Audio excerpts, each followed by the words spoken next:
Hi, my name's Brian and welcome to the ranch. Today we have a bunch of different things we're going to be doing, but first we're going to be releasing our cows on a fresh pasture of beautiful green grass. Up to this point we've been feeding hay, but it's time to let these girls out in some of this beautiful grass. Also, I had to bring this trailer over because I need to pick up some wire. We've been taking down some fence and I need to get all that cleaned up, and we'll see what else we can get into. So come hang out with me today right here on the ranch.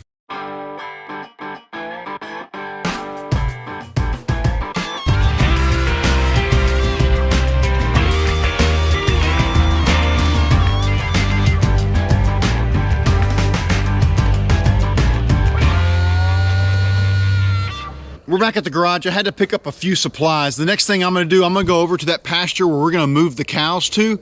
I need to get their water set up. So a few things that I grabbed.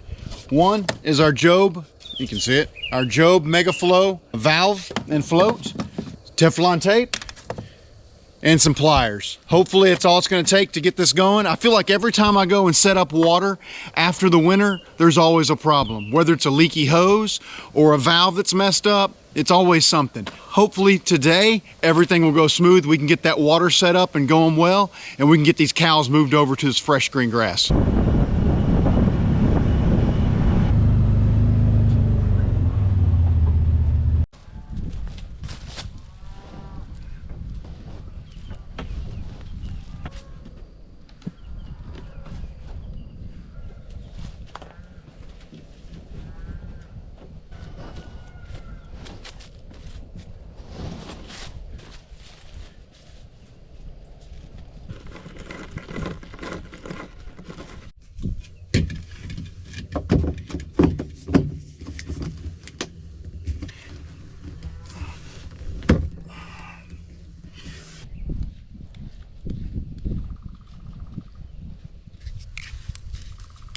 Okay, so we have the water all hooked up. We currently have the water valve off, so I need to go turn that on, let this trough fill up, and once it fills up, we'll be ready to move these cows into this new pasture.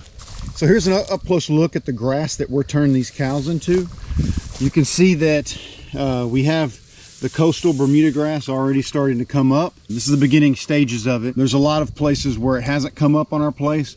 Right here under this tree, it seems to be flourishing pretty well. We also have, let's see, some vetch. I don't know if you can see that, but that's coming up. We also have some clover. A good variety of forage for these cows. Right now, this grass is about, I don't know, midway up my boot high. So it's not just booming yet, but we've had the cows off of this place all winter long. This is a good place for the cows to go first. Allows all of our other pastures to recover. And with all the different varieties of grasses in here, it'll really be a lot of good needed protein for these cows. Here's another view of this field, and you can see this grass is absolutely starting to come on. In spots the coastal's pretty long, in other spots it's a little shorter, but it's definitely starting to make its presence known. And the cows are going to absolutely jump all over this. So the cows are coming to the gate and we're about to let them into this new pasture. Today is April 15th and the grass is just starting to come on. In about a week, it's gonna really start exploding and taking off. I suspect that we'll have the cows in this pasture for approximately 2 to 3 weeks. That's gonna allow our front pasture to recover. And then from there, we'll be able to put them back into the pasture that they're coming from. Overall, the way we're managing our grass, we should have belly tall grass at each and every pasture that we bring them into. As I mentioned, this time of year is super important for the cows. Reason why is they have large calves on them, and they've been hunting and searching for green for about the last week. So when they hit this green grass, they're gonna jump all over it. It's really gonna give them a boost and help with their body condition as we go into the summer.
small bull.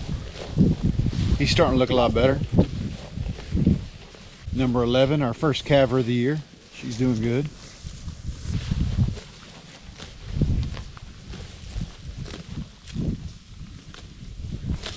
Number 44, I like her. She's small frame, low to the ground, raises a great calf, stays fat. A lot of these cows right now are bred and have a calf on them. Overall, they're looking pretty good. There's a few of them that could put on some condition, but overall I'm pretty satisfied with how they're coming out of the winter.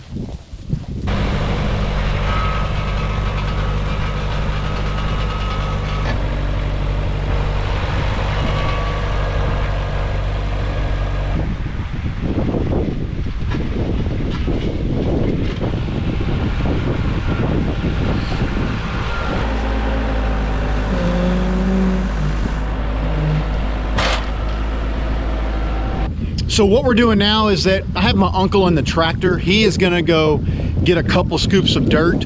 We have a situation by the trough where our water line is exposed. And the last thing we wanna do is have a cow step through that line. So we're gonna cover that up real good to make sure we don't have any issues with the busted line later on down the road.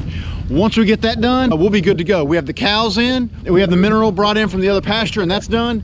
We have the water that's almost full, and we have a lot of tall grass. So we're rocking and rolling now. This is the first rotation of grass season 2025. Trough is nice and full. Water's level for the most part. Like to see that. So there's our connection for our trough.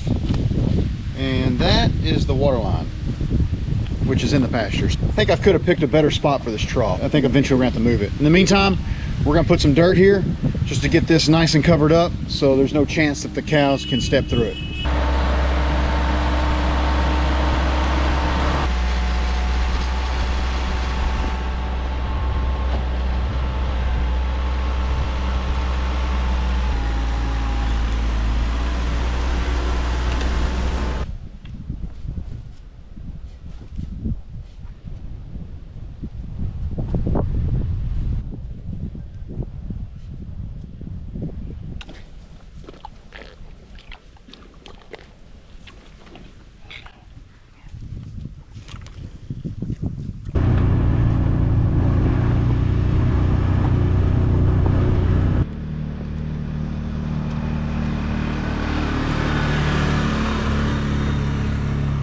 So now I'm over at our disconnected place. This property here is about 54 acres. And this is the property that we currently don't have cows on. However, we are working to get cows over here fairly quick. One of the things that we've been working on is replacing fence.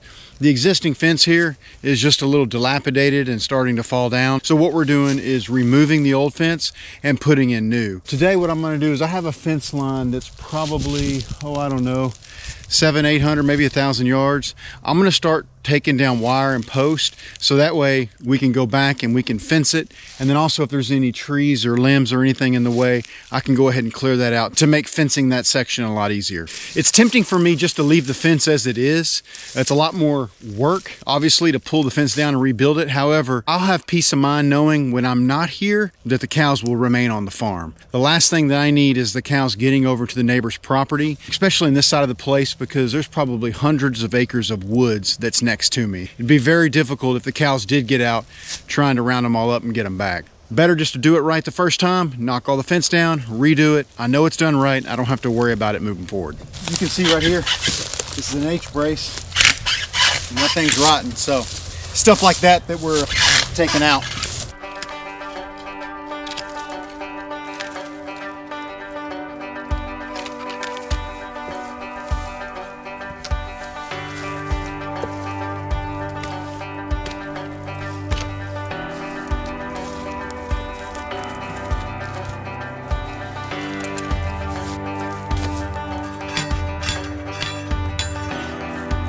So everywhere I have a property marker, I'm gonna put a T-post. And then when it's time to run the fence, we'll run one strand of barbed wire on the bottom of all the T-posts along this stretch. And that'll be how our fence meanders along this field. So right here, you can't really see the fence line. I'm gonna trim this up to ensure when we put in that new fence, we're not having to contend with all these branches in here. It takes just a couple of minutes, knock these branches off with the chainsaw. It makes it a lot easier when we're putting in fence. And also, Makes it a lot easier when we're trying to maintain fence.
Well, we got most of our fence line done, not all of it. I got to pick up all the wire in the T-post, pick up all the brush I cut down. But I almost got it all done this in a half day. We'll be ready to fence this and it'll look a lot better. This was a 4-wire fence. We're going to go back with a 6.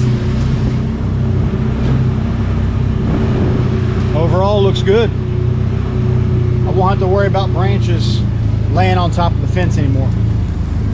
So several videos back, I showed y'all the pasture that we were clearing. And since then, we've gotten a lot of rain. Here soon, I'm gonna lime and just really get the soil pH right. But already we have grass coming in and I haven't planted a thing. So I'm gonna take you over to this field. We're gonna take a look at it and see all this grass that's coming in. So you can look out there, that's everything that we cleared. And that was all dirt a few months ago, like 2 months ago. Still a lot of bare spots. The grass is starting to come in. Look at this right here.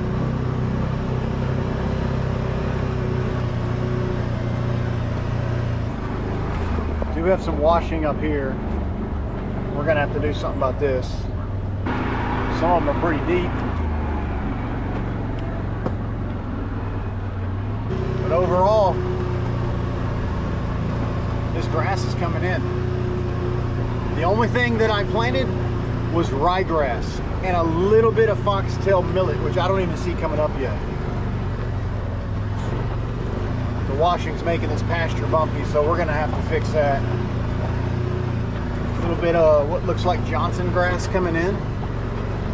Some of this is weeds. That's okay. We'll graze this. These native grasses will come up in no time. This here is an area where all the washing from the hill has brought this dirt out here.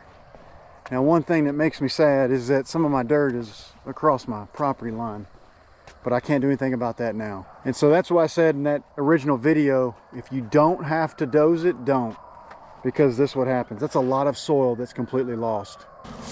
So I contemplated hiring someone and they were gonna come and sprig my place for coastal Bermuda grass. But the more I think about it, and I'm watching guys online that are just using what's in the soil and are creating amazing pastures. So I thought, well, since it's gonna cost me several $1,000s to sprig grass, I thought, well, why not really get these native grasses jumping? So that's what I've decided to do.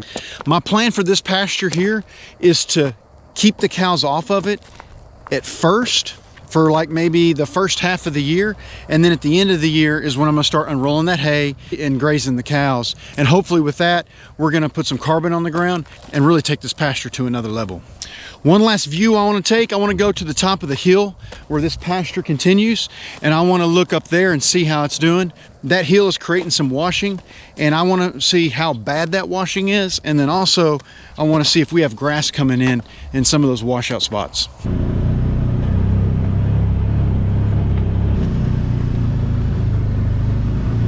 So here's another vantage point of what we're looking like. There's a lot of green down there, primarily rye. Now here is iron ore, and it just takes a little longer to get things going on iron ore. Plus, this has kind of been washing here a little bit. My plan here is to feed hay on it, get a bunch of seed on it with the hay. That should hold those seeds in. My other option, if that doesn't work, is to hydro seed it. And I really don't want to pay to do that. So with all the rock, I don't have to worry about it washing. Well, I guess it washes my soil away, exposes rock. So definitely got to get it covered pretty quick. But overall, starting to fill in and starting to look green. Well, we were able to get the cows moved. We were able to knock down a bunch of that fence and get that fence line cleaned up. And I'm excited to see all the grass that's coming in. When you buy a piece of property and there's a ton of work to do, it can seem extremely overwhelming. And I know at times I felt like that, but I have to remind myself, all I can do is just do one thing at a time, accomplish one thing and move on to the next. And eventually we'll get there. Well, it's about time for dinner, so thank y'all for hanging out with me today, and we'll see you again next time right here on the ranch.